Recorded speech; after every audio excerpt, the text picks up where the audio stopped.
Daddy! Tara na po, malilate na po ako para sa field trip. Daddy! Tara na po. Paano ko ba sasabihin to kay Aida? Lalaking gulo nito. Bakit naman kasi tinawag na daddy ng bata? Si Frank. Bakit?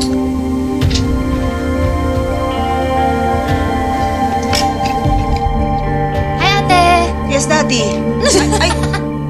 Ay, yes, Aida. Anong daddy? Saan galing yun?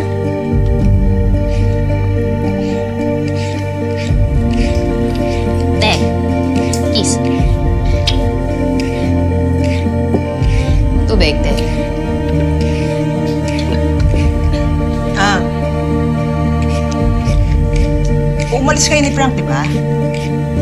Pero nung pagbalik ko galing palengke, wala ka. Hindi, ate. Bali, si Frank, hinatid niya yung kliyente po niya. Tapos ako, nagsimba ko, ate. Nagdasal ako sa Panginoon, nanghingi ako ng mirakulo. So yung kliyente niya, taga-kabilang subdivision. Kasi nakita ko pumasok yung sasakyan niya. Ate, hindi ko sigurado eh.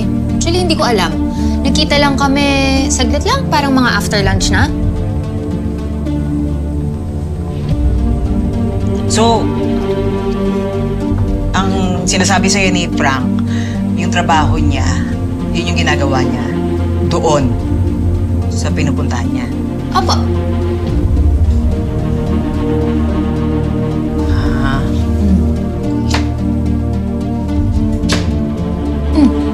Kasi gusto ko. Ano lutuin mo, te? May gusto ko sabihin sa'yo. Sige. Si Frank kasi. Ano pong meron kay Frank? Ay, mahal! Mahal! O, ate to. Dito na pala kayong dalawa. Ano meron kay Frank? Ba, tama ka na saan? Tuhong ko dito kay ate to. Totoo na yan. Ay, yung sasabihin ko kasi sa'yo na pag magdadasal ka, isama mo si Frank para, ayan, humingi ng tawad sa pagmimirakulo niya. Ay, sa ano, para humingi ng mirakulo. Yun yung sa tingin ko na dapat ginagawa. Yan. Huwag naman pala eh. Nasa trabaho ko kanina eh. Ah, sa kabilang subdivision. Eh? Ano? Ah, may sinabi ba ako? Ikaw yung may sinabi? Wala kang sinabi? Wala. Kaya mo na, ate Do. Pag nag-ubando tayo, 3 tayong sasayaw. Sige, yung gusto mo, diba?